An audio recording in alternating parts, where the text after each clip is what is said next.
Hello and welcome to Tiny Desk Knitting with Emma. Today I've got a bunch of stuff. I have some hand spun, some hand dyed fiber, some whips, some, well, how am I going to explain this? Yarn that I found that I want to knit with this year. So let's start with that. Okay, so every year around MLK Day, I like to do kind of like a clean out and like sorting of stuff that I have. So I encourage everyone to do this. The holidays are a little crazy, so I don't, it's kind of like a New Year's thing, but I need like a couple weeks of the new year to kind of settle, and I always have a 3-day weekend now, so it's kind of like a good time to just take stock of everything, take a look at all the things that I have, maybe reorganize some of my stash, pull out all my whips and make sure I know what I have as whips, and like pull things out, like frog things that I don't feel like I want to keep having as whips. Think about what yarn I want to be using in the new year, all that kind of stuff. So I am not done with that. I kind of did part of that on like Friday night because it's Monday. I'm recording on MLK Day. So on Friday night, I sorted a bunch of my scraps because my friend Monica came over and she wanted to combine like sock weight scraps to because she wants to make a Paul Klee sweater. If you haven't seen the Paul Klee sweater, it's amazing. It's like a colorwork yoke sweater with little rectangles of like 2 colors at a time alternating, and then there's like another stripe and it's 2 other colors, and it kind of usually they look like rainbow fades. I can't really describe it, so please click the link in the show notes if you haven't seen the sweater. So she came over and we sorted our sock weight scraps, and like we sorted them all by, luckily we always know whose is whose because her scraps are usually like basically full skeins. So we did that. We put them all in like a big rainbow, like reds over here, oranges over here, etc. We made like a blue and purple version, and then we made like red and pink, and we had fun just kind of sorting our scraps. But I basically just sorted my scraps into like different things. And so the way I did that was that I put all my fingering weight scraps that were less than 10 grams in one bag, because that is like one of those things where it's like, if you want to have like a scrappy project that's like really small scraps or like a fade or something, that's a really good place for those. And then scraps that are more than 10 grams went into a different bag. So, and that was helpful. And then those bags were separated into like mostly solids or like tonals and whatever, and then like multicolor self-striping, whatever, so that things don't get too mixed up and confused. So I still have to organize my yarn cubes and just like kind of take stock of what's in there and rearrange them a little bit based on like things that I've used in the past year to like take stuff out. So that's gonna be fun. That's a challenge for either later today or maybe later this week. So I didn't say what I was wearing. This is my Sparky. So Sparky by Andrea Mowry is like the Spark cardigan, but it's a top-down circular yoke instead of bottom-up with a steek and a shawl collar and a belt. It was like a riff on her Sparky, which is what I just mentioned, which was her Rhinebeck sweater in 2020. So I have been really enjoying Andrea Mowry's patterns for ways to use my hand spun, because she uses a lot of spin cycle. And that's why I like started spinning, was that I wanted to be able to create barber pole yarns myself. And I have succeeded in that. I mean, I'm still kind of working on my skills, but I feel like that's something that I have been able to kind of do, which is really exciting. And so this is like some of my really early hand spun, and this didn't look good before I blocked it, and it's kind of laying flat now, which is good. And it's just like polka dotted basically all the way down. I got some neons for the sleeves here, which I really like. I'm a big fan of the neon colors because I don't have any neon dyes. As if you watched my episode last week with Sarah, she mentioned that she has some like hot chartreuse and hot pink or whatever. Like those are jacquard colors, and I don't have those. So I just, I might borrow some of hers, but, yeah, hot yellow, whatever they're called. So I really like this, and I enjoyed making it. The main color is De Rerum Nature Ulysse, which is a French merino yarn, woolen spun. That's the sport weight version. They also have Gilead, which is worsted weight, and then they have Penelope, which is like Aran chunky weight. So hard to get that in the US, but you can get it in Canada. I always get it at Espace Tricot in Montreal, and they will ship to you in America. So, or if you're close to the border, you can, like where I grew up in Vermont, you can just go get it. So I think that one of the challenges I'm gonna set myself is like in a year, like a year from when I started spinning, I'm gonna spin for another Sparky, because I love this sweater, but it's definitely like, there's a lot of like thick and thin, and the colors don't always like, you know, barber pole in a nice way. And so like take basically what I've learned in a year and make another one, maybe with also a hand spun background color. That'd be fun. And just as like a kind of like then and now comparison, because I really liked knitting it. It also has pockets. So it has little pockets here with a hand spun lining, which are really cute. And I just think it's a really wearable sweater, and I can give one away and keep the other one and whatever. But I really, I think I would like to see like where it goes from here in a year. So, okay, let's talk about the next thing. So one of my intentions this year is to like basically go through my stash and use precious single skeins. So everyone does that. Like you buy a skein of yarn like on a vacation, or you buy it on a whim because it's beautiful and you see it in the store, and maybe it was expensive or maybe it was on sale, but it doesn't matter. You bought it because it was like the most beautiful thing you'd ever seen, and you never use them because it was expensive and it's precious. And so you're like, well, I have to save it for the perfect thing. And I'm like, well, if I just keep saving it, moths are going to eat it and I'm never going to find the perfect thing. So I decided to just kind of go through some of my bins and like my bags and my cubes downstairs and just say, okay, let me get a few things out that I like definitely want to knit this year, and just have them out so that when the pattern that they want to be like speaks to me, that's how I say it, they're right there and I can knit that pattern. So a few of those, here are a few of them. One of them is this green skein. So this is like this, wow, the light is perfect to hit this right now. This is like a DK weight. I have no idea where, I mean, I know where I got it. I got a loop in Philadelphia, but I have no idea who makes it. I do know that I tried to cast it on once, and then what I was trying to make, it wasn't right. I think it's a superwash merino. It's definitely DK, but the color bled a little bit. So I need to be careful. I can't make color work or something, because if I wash it, then the color might bleed. So this is, it's like 100 grams of just DK merino yarn, and I love the color so much, and that's why I bought it. Oh, the oven's ready for my my casserole. I made a breakfast casserole because it's Hannah's birthday today.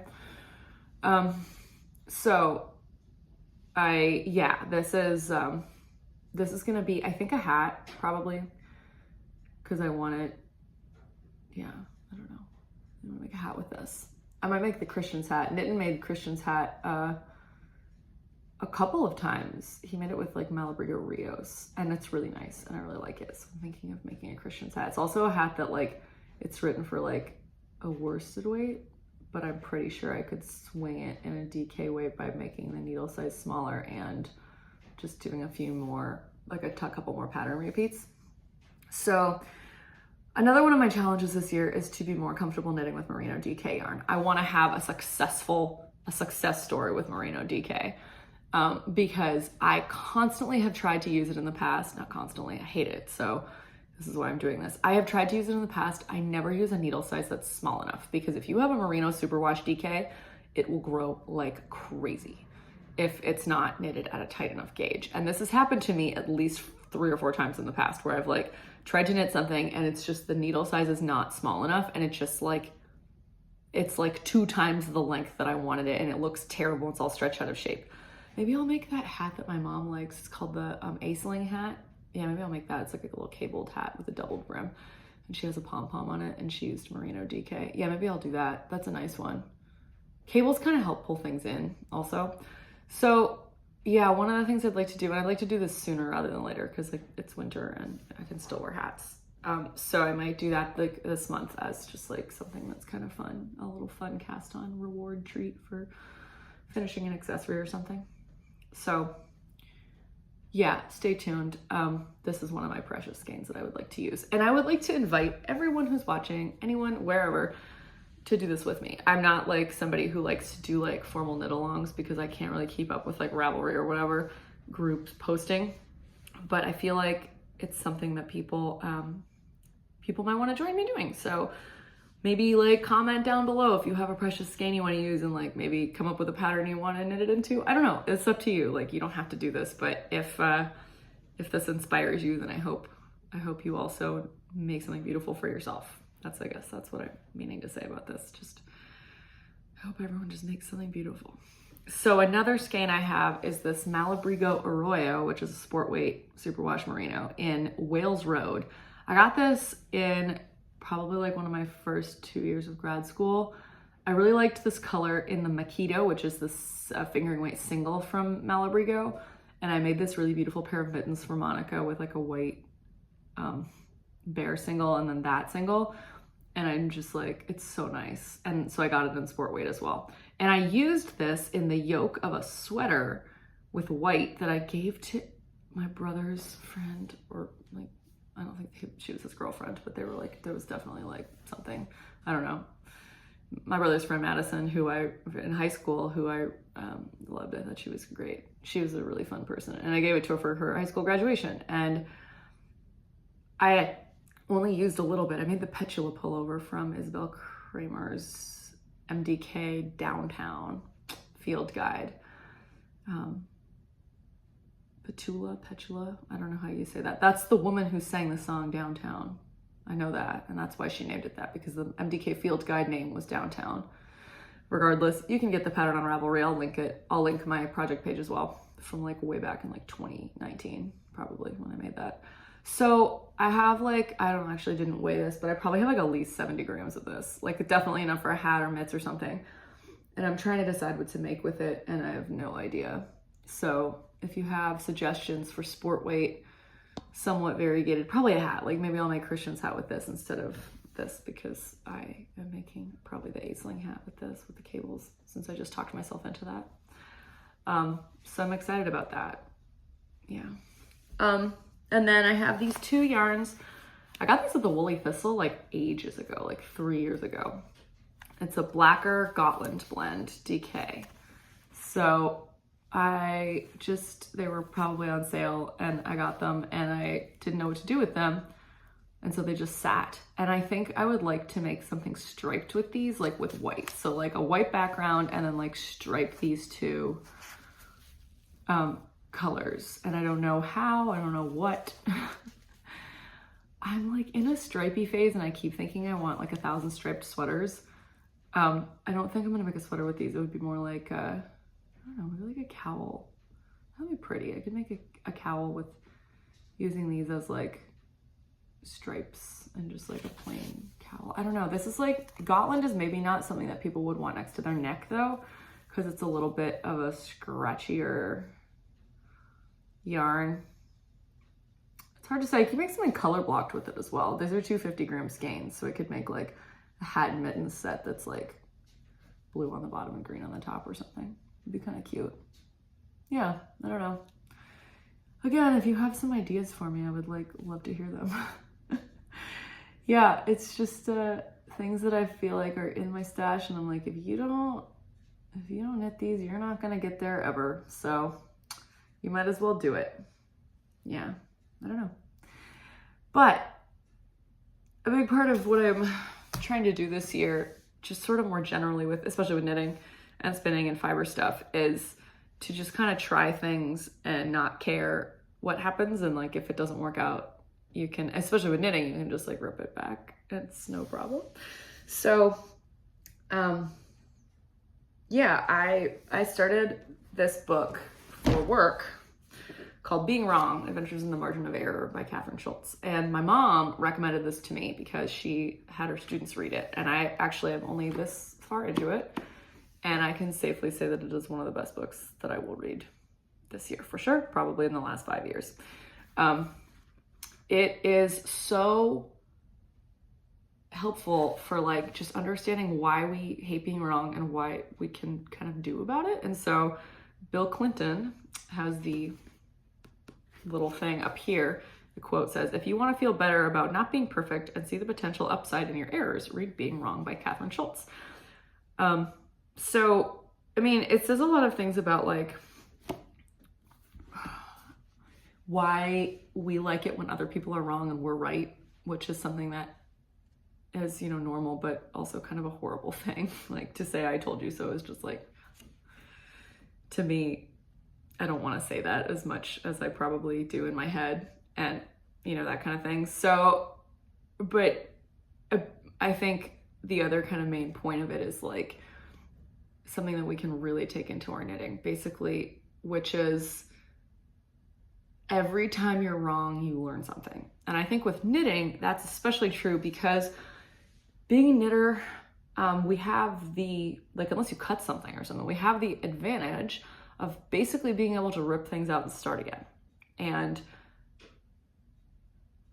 I say this a lot, I actually talk about this all the time, like the whole thing about, and a lot of people do, like how people don't like to rip things out or gauge swatch or do whatever, you know, knit something again.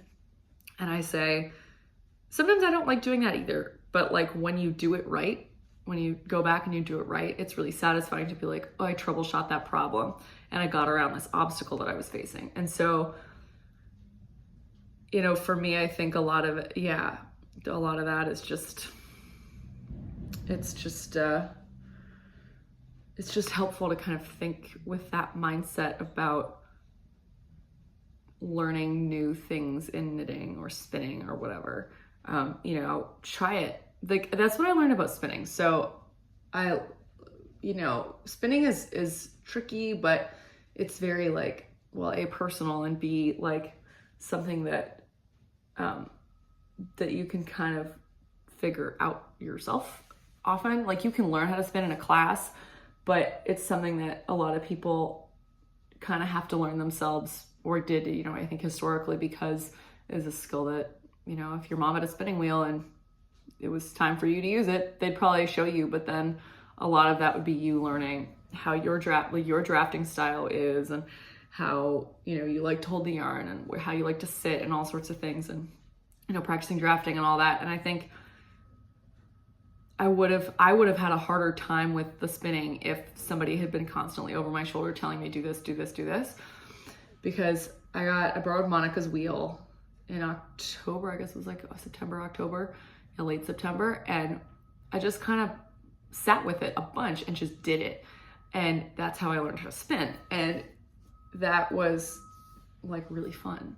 So I think that has kind of helped me understand, like with knitting, it's the same thing. Like if I want to throw myself into something new with knitting, maybe it's knitting with my hand spun, maybe it's trying a cabled sweater for the first time in a long time, just kind of do it, see what happens. Maybe the yarn and the project do not go well together. Maybe your gauge is totally off. You know, be careful and check, and be, I would say I'm trying to be more open to like the possibility of not getting it right the first time. And I think that's normal. Like a lot of knitters just don't get it right the first time. But if you want to try something, let's say you want to try color work or lace or spinning or brioche or socks, just do it. See what happens. You might not get it right the first time. And then if you have trouble, you'll know what's wrong. You can ask somebody else, and then they can kind of help you troubleshoot. And that's something that I really value, is just like, you know, seeing what happens when I try something, and then thinking about who I can ask to help me fix it. And that has been really interesting and kind of helpful. All right, sorry, I just stopped that to turn the kettle on and put my strata in the oven. So that's the end of one of my intentions, and now I'm gonna talk about a different intention. It's sort of similar. So one of my intentions, which I've talked about before, a couple weeks ago I talked about this, is to knit more intentional projects. And I'm blogging about this and all sorts of stuff. And so you'll see probably in the next week a post about my big mini skein wrap that I just completed. If you watched my channel the last 2 weeks, I showed it. It's called the Lamina Wrap by Amba O'Brien, and I made a mini, it was just with mini skeins, like kind of like an Advent project, but I made it over Christmas instead of Advent. And I would show it to you, but it's wet, it's blocking. I got a little tiny bit of color bleeding from one of the skeins, not super surprising, but it's on the whole amazing. So I'm really excited about it. So I am trying to blog about my like intentional knitting and why I knit something and what the intention of meaning, like more meaningful kind of knitting stuff And so the first intentional project that I'm knitting this year, other than that wrap, is this coat from this book, Contrasts. So I got this when it came out. My mom also got this for Christmas, and my friend Monica has it. Everybody loves this book. This is a great book. It's a textured knitting book by Meiju KP, who's a Finnish designer. It's published by Lina Publishing. It is a huge book with a lot of patterns in it. They're gorgeous. So I'm gonna show you the Long Road series. So there's a few things in this book that's like a series of things. Like there's a cardigan, which is what I'm knitting. Which I'm gonna also probably knit the hood, which is exciting. Unless I don't have very much yarn, in which case maybe I'll leave the hood off. So it's like a long cardigan with a hood and cables. Then there's a shorter cropped cardigan. Yeah, and then I'm gonna show you the pullover version. There's also a hat. So I thought about making the hat as like a gauge swatch, but I didn't want to run out of. So this is the Long Road pullover. But you can see it again here without the word contrasts over it. It's the same kind of thing, just it's a pullover instead of a cardigan, obviously. There's the model wearing it. And then there's a hat version. There it is. Same pattern, just a hat. So maybe I'll make that as well at some point. But I wanted to knit something that was gonna take me a while. It might take less long than I thought now that I've started it. I'm just gonna come out and say that. But it was gonna be an intentional project. Okay, so where was I when I paused that? Right, I was talking about the Long Road hoodie. I just had to get my tea. I'm not a hoarder, I'm a yarn connoisseur. Thanks, Knittin'. He got this for me for my 10,000th day, which was when I was 27 and a half. So, I'm knitting this in Brooklyn Tweed Shelter in the colorway Button Jar, which is this green with like yellow and blue specks. Gorgeous. Had this for almost 3 years because I got this during like the Together Apart during early to mid 2020 from Brooklyn Tweed. I got 11 skeins so that I would have enough for a massive sweater. And Shelter is only 50 gram skeins, but it's woolen spun, so the grist is very high, or grist is a spinning term that refers to yards per pound. So you get 140 yards in 50 grams, which is, you know, if you were using a worsted spun yarn, not like a woolen spun which has a lot of air in it, this would be more of a DK, but it's nice and puffy because of all the air in it, and you get a lot of yardage. So 11 skeins of Shelter is a lot of yarn. So I'm hoping that I'll have plenty to knit a long cardigan with a hood, but the advantage of this pattern is that it starts from the top, like the shoulders. You knit the back, then you knit the 2 front pieces, then you join it, you knit it like as a cardigan, just down. So what that means what I can do is that I can knit the top part, then I can knit the sleeves, as long as I need to knit them. Then I can knit the hood if I want a hood, depending on like how much yarn I have left and if I think I want a hood instead of a, you know, if I make a hood, if I'm sacrificing like length on the cardigan, you know, I'll come back to that at some point. So and then you just use the rest of the yarn to knit the rest of the cardigan, and then you just have to save some for the button band. So I'm excited about that. I think it's gonna be fun to just kind of see where that takes me. And so I did start this because I finished my laminar wrap on the Saturday on the way to Philadelphia when I went to Philly for the weekend. And I came back last night and I started this. So far, this is the back piece.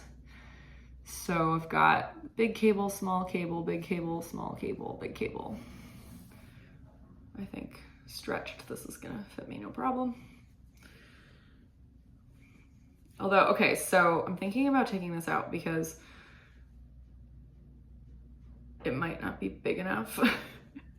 So now that I'm like on camera, I'm like, yeah, you know, so basically what happened was that I swatched, and I did a stockinette swatch, but I didn't do a cable swatch because I'm lazy.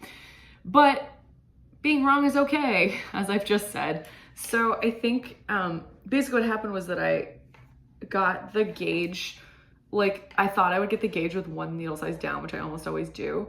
But I did the needle size down, thought my gauge was still a little too big, and then I knit the second size instead of the third size, which is like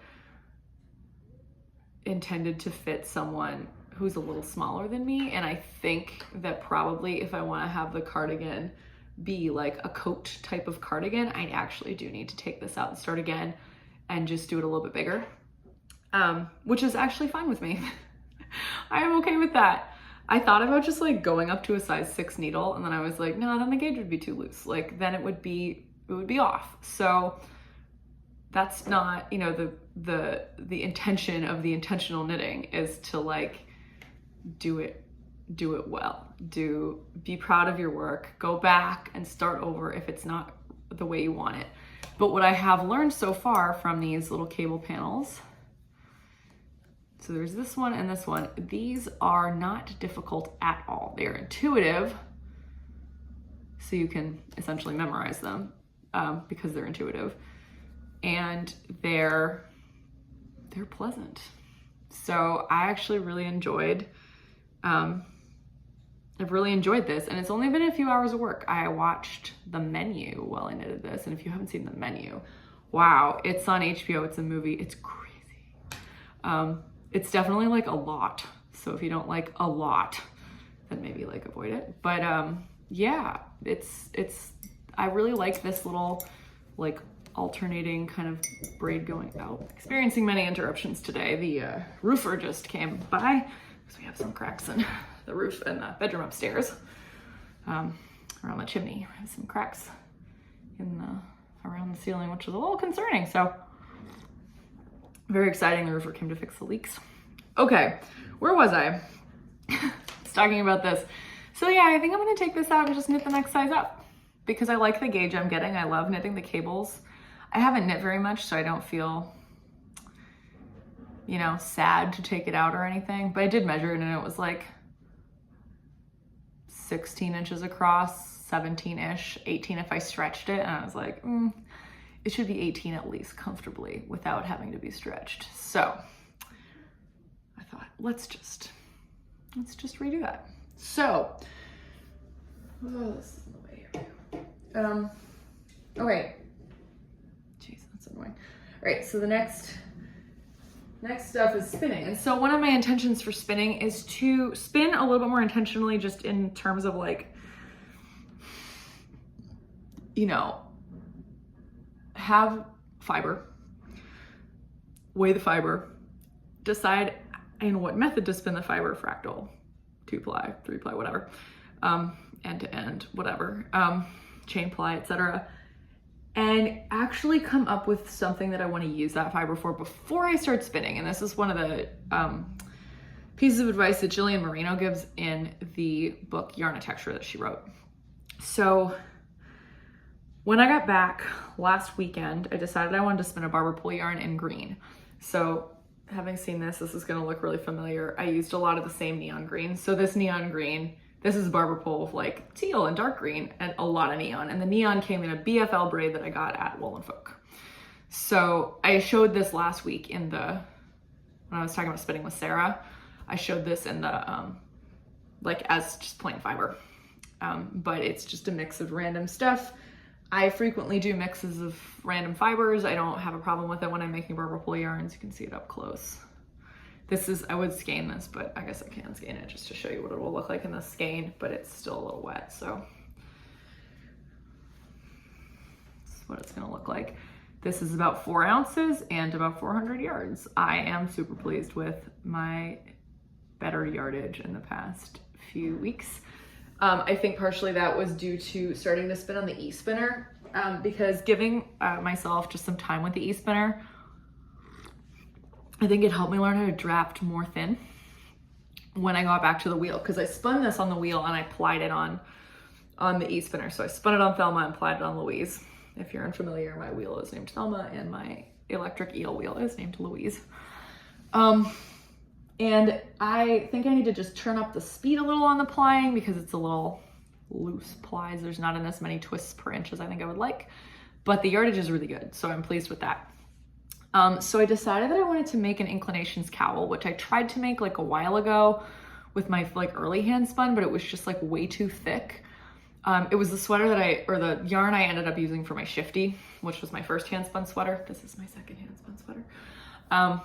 So the shifty sweater that I made came as a result from me tearing out the inclinations cowl that I'd started. Part of that was that it was hard to know when to increase because I wasn't changing colors and all sorts of things. So I decided the inclinations cowl is a half fisherman's rib cowl, like a bandana cowl, kind of like the shift cowl. And it's knitted in 2 colors of spin cycle. So I decided to do, and you're like alternating every 2 rows, you switch to the other color of spin cycle. So I decided to do that with this and then make another skein because you need about 100 grams of each, or 100 grams, 400 yards-ish of each. I decided to do it with a plain green, and this doesn't look plain right here, but it does look plain when you spin it. I mean, it's heathered, but this is a John Arbin Textiles Yarnadelic top in Harmonium Song for, I think it means Song for Harmonium. I don't know. It's the punk album collection that they do, the Yarnadelic. So it's all Corriedale from the Falklands, 100% Falkland Corriedale, organically sourced and all that. So I started spinning Corriedale. I got some Corriedale when I first started spinning. I got it from the Woolery. I got like 3 braids of Corriedale, which were really pretty. They were all dyed braids, but they weren't as easy as I thought they would be to spin because I had spun some Romney, which I thought was really easy. I spun some Shetland, which I thought was really easy. Everyone said Corriedale is a good beginner fiber. I didn't find it so easy. Now though, after like 3-4 months of practice, oh my gosh, I can draft it really, really thin. It doesn't break. It's fantastic. And I think that's just because I've practiced spinning a lot of different types of fiber. A lot of them have a shorter staple than Corriedale. I've spun some merino, spun lots of things, and I can safely say that this is a absolutely amazing fiber to spin. So, and this is like the 4th John Arbin braid I've spun. So I spun, the first one I spun was 100% merino, which was fun, but it was definitely, you know, merino is a little bit of a learning curve. The second one was like a blend. I chain plied it. It was a blend of a bunch of stuff. Corriedale, merino, Zwarples, silk. I don't know, there's a ton of stuff in it. Maybe BFL, some long wools, Dorset, Exmoor Blueface. I don't know, there were tons of stuff in there. The third one was Harvest Hues. So that was 65% merino and 35% Zwarples, which was easier to spin than I thought it would be. Oh, I wonder if that's the roofer outside. Anyway, this is the 4th one, 100% Corriedale. Absolutely the easiest of the 4 to spin for me. So if you're looking to get some John Arbin tops, you don't love merino, or you're kind of a beginner, I would definitely recommend the 100% Corriedale Yarnadelic. Amazing. Oh no, I also spun the Appledore top. That was pretty easy to spin too. That wasn't difficult. So I've spun like a lot. I have 14 John Arbin tops that I got, and I'm spinning my way through them. They're really inexpensive compared to a lot of other like tops or hand-dyed fiber that you can get here. Because they come from England, you have to pay for the shipping. But even with the shipping, if you get a lot of tops, it's really inexpensive. Also, customs opened my bag, and they like 4 tops fell out and they were missing. But like clearly they had been in the bag originally, because by weight there were clearly 14 tops when John Arbin sent it to me, and there were only 10 when I got it. And so I just asked them, I said, like, is there another package coming or whatever? It looks like the weight's normal. Like, I think customs opened it, and they said customs probably opened it, and then they sent me the 4 tops. They resent them to me. So that was just like unbelievably nice of them, because I was like, it's not your fault, customs opened this. They sent them to me anyway. And this one actually was, I had ordered the like Yarnadelic special colorway, which was called Green Fuzz, and that they made for their Yarnadelic worsted line when that came out as yarn. You can also buy this as yarn, by the way, in sport weight or worsted weight. And they were out of that, and they were like, can we just send you the yarn? And I was like, no, just send me a different green top, like, you know, English Sparrow or Harmonium. And they sent me Harmonium, and I was so happy they did, because it's gonna go super well with this as just like 2 striped, because this looks variegated obviously, but it's much more like solid, and then this will be kind of like the barber pulley effect. And I've started spinning it because this is only half of the top, I like to keep it in braids, in 2 separate braids so they don't get mixed up. And it is incredible. So super happy with that. Almost halfway through that spin on the wheel. So that's fun. Another thing I'm doing is I'm making, trying a new dye technique with fiber. So this is gray Cheviot fiber. As you can see, it is green and blue. This actually reminds me of a fingering weight single yarn that I dyed with my friend Erin about 5 or 6 summers ago. And it was beautiful. And Erin dyed that. So this is 100% gray Cheviot. It's about 2 ounces. I dyed it, so I have like an aluminum pan. It's not a huge aluminum pan. It's like a smaller-ish one. And I zigzagged it along the bottom of the pan. And then I used navy, teal, and forest green. I just put a little bit of each of those dyes into a jar with water, and then I poured them over the top. I soaked the fiber in citric acid and water so that it, I didn't have to add citric acid later, and it would like soak right into the spot on the fiber so that it wouldn't mix as much. And then I just kind of cooked it for a while until all that dye was soaked up by the fiber, and then I turned it off. And I really like the outcome. I just did this last night. And so I did it again this morning with a red, oxblood, deep magenta, and ballerina pink. And that's just dry. It's cooling right now on the little fiber burner that I have. So I'm really excited about that. And so this is, yeah, I'm thinking about getting like a bigger aluminum sheet pan for like, to do like 4 ounces of fiber or more. I have like more of a fade. So I'm trying to kind of just like, yeah, I think I might just tear this in half, like not like 2 halves, but like all the way down, like lengthwise tear this in half, and then spin it end to end and then ply it. And I'm not sure if I would spin it so that it would like basically stripe, like I would like start with the same ends, or if I would start at different, I might start at different ends. So like I start one single at the green end and I start the other single at the blue end, and just like, then I apply them together and see what happens. But I'm trying to just like see what happens if I use the same fiber to do something fun, because I feel like I have sort of done that in the past and I've really enjoyed it. Like I've used, actually for some of the ones in this, I did that. Like I had like a braid that I got at Rhinebeck or something, like some fiber from Rhinebeck that was like more of like just different colors on the same piece of fiber, instead of just like this, which was just like random pieces of dyed fiber that I had, and they were random breeds, just to see like if it's a little more cohesive. I don't know, I'm interested. So I'm not sure what I'm gonna do with it, but I'm gonna just try and make a fingering weight. Like basically it will be hopefully as close as possible to a skein of dyed in the wool from Spin Cycle in terms of yardage. Not content, because this is Cheviot and there's this merino, but I'm hoping I can kind of get the yardage of that with about the weight of that, because I'm starting to get better at that kind of thing. So that'll be fun. Got my jewel tone pink and red in there next. And then I'm really enjoying dyeing on the gray. I got that idea because Spin Cycle, I'm not trying to like plagiarize, I'm just trying to like see them. I'm not like selling my ideas as theirs. They're, their ideas as mine, right? I'm inspired because they have a new line called Nocturne, which is dyed on a gray base.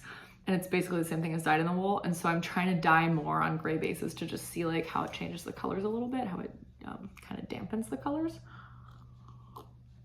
So that's kind of my next hand spun knit and my next hand spun fiber adventure, see what happens to skeins. So that's gonna be really fun, I think. And yeah, maybe do some kind of color work stuff. We'll see what happens. I'm trying to knit with more hand spun because I think it's so much fun.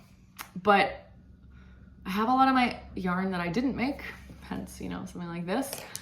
And now I have a lot of yarn that I did make. So I'm gonna have to start doing something, and I may start selling it on Etsy or something if I just have too much. So if you're interested in buying some hand spun from me, we can talk. We can see where that goes. So I was just thinking these are like so similar. It's so funny. Like it also has the same colored flecks. It has like the light green flecks and like the teal flecks. And this also has light green flecks and teal flecks. It's like, this is like what you would get if you spun that, except it's a different fiber content because this is Target Columbia and this is Corriedale. But anyway, I think this has been long enough. I've tried not to do too much too fast. I will next week show you my big lamina wrap and let you know after I tear this out and start it again how it's going. I'll show you my progress. Hopefully I have a good bit of the top part done. Maybe I'll have cast on this hat, but hard to say because I try to do like one accessory at a time, and I'm working on a pair of mittens that I just need to finish the second mitten. I've done the cuff already and it's like a cabled mitten and it shouldn't take very long, but I don't know. The first mitten was too small and now I'm like uninspired to knit the second one. But someone out there has smaller hands than me, so you know, in the end, I throw a lot of stuff on a pile that I just call the gift pile anyway, so yeah. Oh, one more thing that I did bring to show. This is just some Patons Croy sock yarn, and I'm knitting this sock, and I love the effect of this. It's kind of like, it looks like hand spun, but it's just Patons Croy FX in cadet colors. That's what it's called.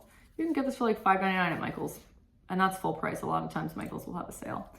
So if you're interested in some cool sock yarn that's just knitting vanilla socks with this, I love it. It looks like hand spun. The yarn is a little tough. It's thicker than normal fingering weight. So I think, and I'm knitting it on a size 1.5, but I think if I could go back and redo it, I would knit it on like a size 2. Because it's one of those situations where the gauge is too tight for the yarn and it's just like making my hands hurt a little bit. So I need to like go a little slower on that. But otherwise, I think that's all. I have no idea how long this was because I did it in like 4 different bursts. So I'm gonna go and tear this out. And yeah, I've got some errands to run later with Jordan and probably go on a hike because it's really nice outside. It's a beautiful blue sky day. So, and it's Hannah's birthday, so we're having a little get together with her friends tonight, having a game night.